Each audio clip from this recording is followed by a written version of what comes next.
Hello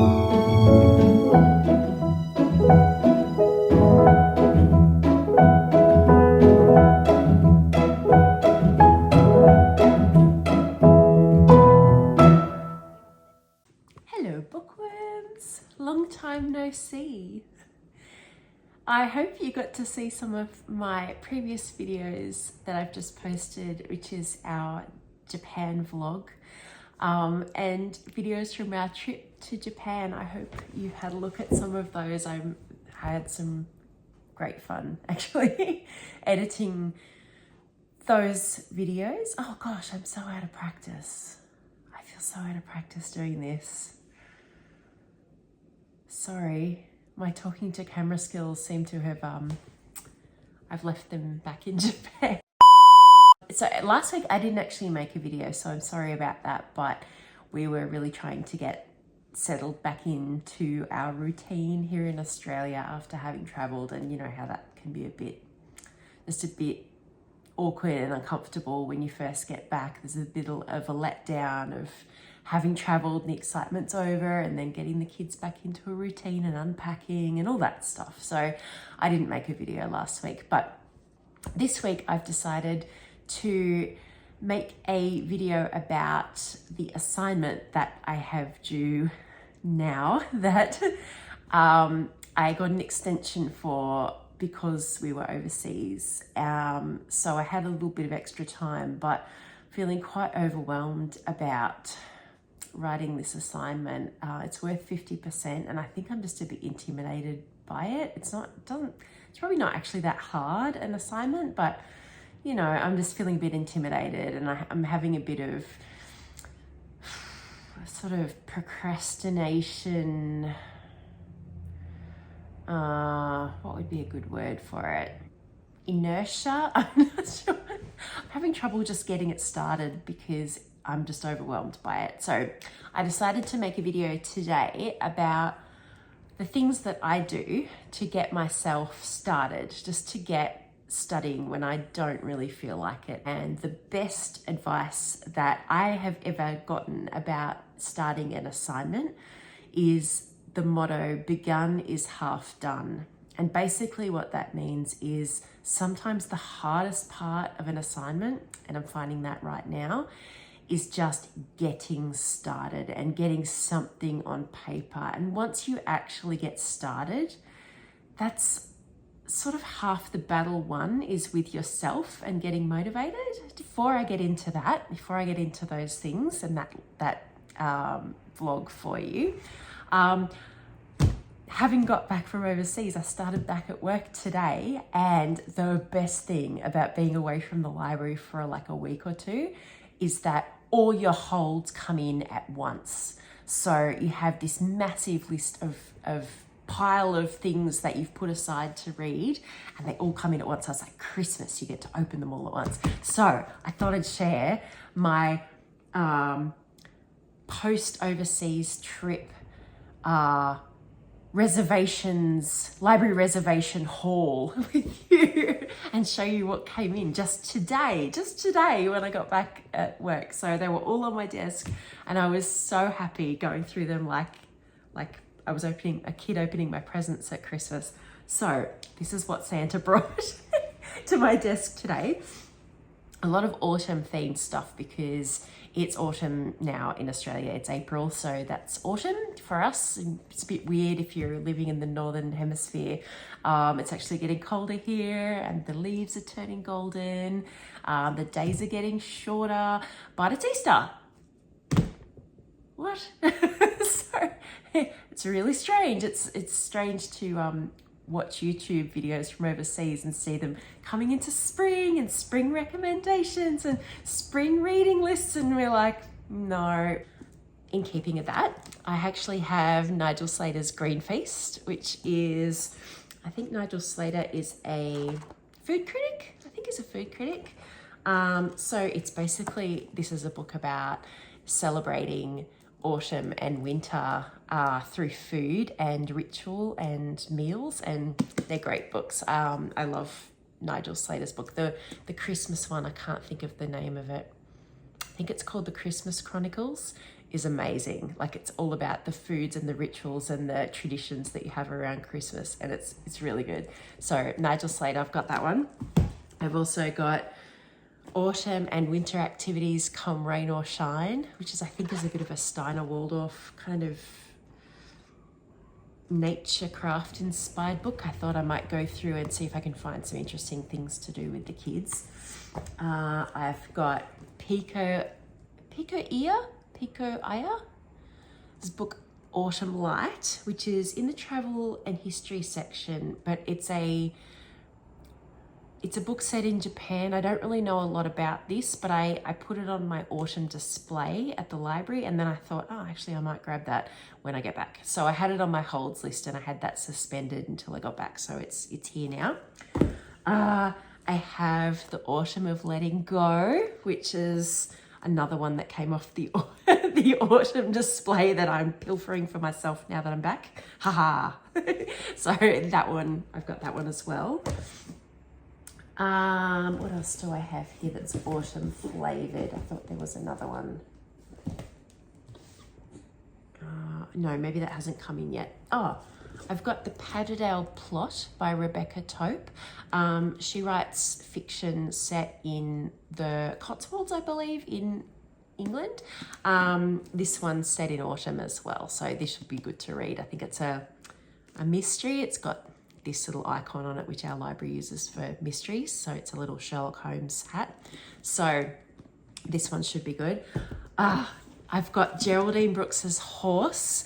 Now, this came in for me right before I took my leave to go overseas, and it had about 55 people lined up after me to have it on reserve, and I felt too guilty taking it for, 4 or 5 weeks, and other people in the reservation line having to wait for me to read it. So I suspended my hold until I got back, and I put it back in the queue. So a few other people have gotten to read it while I've been away, but now I've got it back again. So I'm really excited to read this because I love Geraldine Brooks and I love horses. So that ticks a lot of boxes. Let's hope it's good. Big expectations. This one, I think I got recommended this one. I'm not really sure why I put this on my holds list. Don't you have ones like that where someone recommends it and then you can't remember why you put it on hold, or you saw it on a website, you saw it on a blog, or I don't know, you put it on hold for some reason, and then by the time it gets to you, you forget why you put it on your holds list. So this one's come in, Such Big Dreams by Reema Patel. Same as this one, The School for Good Mothers by Jessamine Chan. Another one, I can't remember who recommended it or where I got it from, but it was on my holds list, and I've been waiting for it. Then I had it on suspend. Now I've forgotten. So this one's come in too since I've been away. This one was recommended from a vlog, like another book lovers vlog. Not really sure which one. I watch quite a few, but a YouTuber recommended this one. Now She Is Witch by Kirsty Logan. So that one looks really good. And, oh, my pile nearly fell down. Oh, it's getting too big. This one, The Forgotten House on the Moor, my co-worker Bernadette read this while I was away. And as I came back in and got settled in, she shoved it in my hands and said, quick, wait, you have to read this. I read it while you were away. It's really good. I've saved it for you. So she really liked this. So she pushed it into my hands when I got in today and told me I had to take this one home too. So adding this to the pile, I've got Mary Oliver's poems, Devotions, which I can't wait to read. I've been waiting for this for ages. This had quite a long waiting list on it. When I left, so I suspended it and let a few other people have it while I was away. So this has finally come in, so it's pretty thick, and again, I'm not a big poetry reader, but I loved Blue Horses, so it's a chunker, it's a commitment, but I'm going at it. I'm gonna do it, Mary. Don't let me down. So gonna read that one. And then I have this one, which sometimes when my dog's having a drink out of a very noisy aluminium bowl.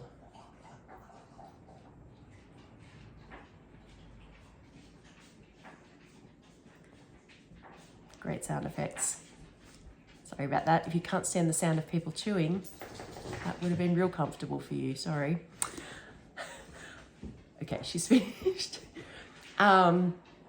This one, Kinfolk Islands, someone else put this on hold and it popped up on available for them, and I had a quick flick through it when I was putting it on the shelf for them to pick up and thought, I think I want this after them. So I popped this on hold. It's a travel book, but it's just got fantastic pictures in it. I don't really know much about it, but there's a bunch of them, of these kinfolk books about travel, and I'm a sucker for travel writing. I love travel writing.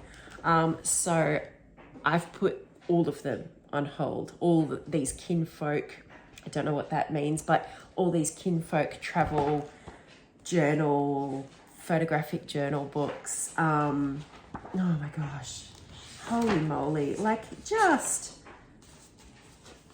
yeah, like look at the photography. It's so simple, but it's just elegant, and you know, it reminds you of why you travel, and just the simple things of like, I love when you go traveling and you just walk around a neighborhood and just kind of, I don't know, just like have a little glimpse into just people's everyday life. Like I like to like look in people's gardens and go, oh, look what they're growing, or oh, there's like kids' shoes at the door, or oh, look at their, you know, carport, it's got umbrellas in it. I kind of like doing that, or, you know, oh, their clothes are out on the line, or, you know, oh, look how they've painted that window, or look at that bit of stained glass. I kind of like that kind of aspect of traveling when you just, it's not a planned activity, but you just kind of walk around and just have a look at the neighborhood where people just live day to day and get up and go to work and take their kids to school and look after their parents and do all that stuff. Like, I love that stuff.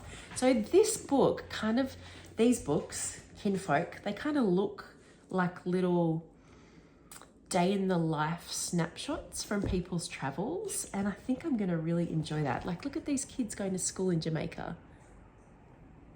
I love that. How beautiful. Like, I think I'm going to really enjoy this. So I've got a bunch of them on hold. There's a whole series of them, but this particular one that's just come in is called Islands. So I guess it's a theme of this particular one. And then there's other ones as well, slow travel and all this other stuff. So this is the first one. I have my hands on it. I will be getting into that one. And I'm going to use these books as my rewards for after I finish my goals on this assignment that I've got to get done this week, and that's really intimidating me. I'm going to use them as a little carrot to get me motivated to get into it and get started. And without further ado, I'm going to let you move on to my recommendations, my list of things that I do to help me get motivated to study or do an assignment when I really don't want to.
Okay, so that's my short list of things that I do to get motivated to study or to do an assignment when I really don't have the motivation and I am procrastinating like mad, and digging my heels in to get the thing started. Once again, the best bit of advice that I've ever been given about getting started on an assignment and getting motivated is begun is half done. Because honestly, if you can just get started on something, even just formatting the document and making a title page, once you sit down and actually start, it's kind of the hard bit's kind of done. Like, I don't know, the rest, it's like a bit of a snowball effect. Like once you get started and get over that initial procrastination, I reckon it's just easier to just keep going. And sometimes I set my alarm to do a certain amount of study and go, oh, I'll do half an hour and then, I can put it away and do something else for half an hour. And I'll set my alarm, and I find that once I've sat down and I've started, the alarm goes off and I don't want to stop because I'm in the middle of something and I'm motivated, and I'll be like, oh, I'll just put the snooze on that and I'll keep going for another 10 minutes. And before you know it, an hour's gone and you've done more than you even set out to do and more than you thought you would. So I really believe in that statement, begun is half done. If you can just get started somehow and sit down, open your laptop, open the document, and just start typing. I think that's the way. I think that's it. Just getting through that mental barrier of getting started and being anxious about it. I think that really helps. So I hope this advice helps you with whether it's for study or something else that you've been meaning to do that you've been putting off. I hope that advice is helpful for you, and I hope you enjoyed this video. Don't forget to like and subscribe and comment down below if this was helpful, or if there's any other videos, study videos, library videos, book videos. If you're absolutely disgusted at my horrible horde of my horde of reservations that came in at the library all at once, let me know down below, and I'll catch you in the next one.